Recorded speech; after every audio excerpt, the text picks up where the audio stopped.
Firewood, pasture land, and water are like gold in this area of northeastern Kenya. Local pastoralists rely on the land for their livelihoods. Meanwhile, in neighboring Somalia, warfare and hunger are the norm, and those fleeing the turmoil stream into Dadaab refugee camp in other parts of Kenya to escape the misery. Almost 300,000 refugees live in the camp. Some have been there for decades. The nearby town of Dadaab is home to around 30,000 Kenyans, mostly of Somali descent. Dadaab Acting District Commissioner Bernard Ole Kipury says Kenya has a moral obligation to help the refugees, but he says their presence has a noticeable impact on the local economy.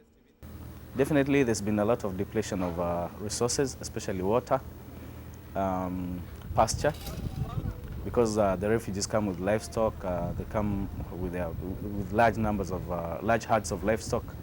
So this creates competition between the host community and the refugees because of the limited availability of pasture, which both are now competing for.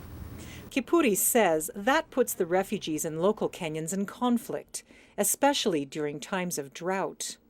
For their part, many refugees say they are desperately poor and do not receive enough food and other supplies. Abdi Noor Osman has lived in Dadaab refugee camp with relatives for almost 2 years. The only way out of this is for refugees to get everything they need in the camp. But if they cannot get what they need here, there will be no peace. For people not to leave the camp, they must have their needs met in the camp.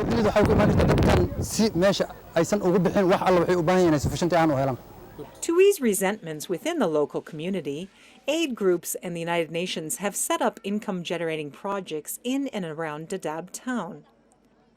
Richard Floyer Acland is head of the United Nations Refugee Agency's local office. I think it will allow the host community to be more self-sufficient and not rely on trying to pose as refugees. It will remove some of the tensions between the agencies and the host community as well, the feeling that everything is being given to the refugees and nothing to them. One project provides funds and support for shops run by 2 women's groups. Fatma Sheikh Mohammed Hassan is a Kenyan of Somali descent. She says she is happy that it is not just the refugees who are getting support. We benefited very much from the money we were given. The little that the host community is being given is helping. We built shops, we paid school fees for our children, and we benefited so much. But more and more refugees are seeking sanctuary in northern Kenya, putting greater pressure on local communities.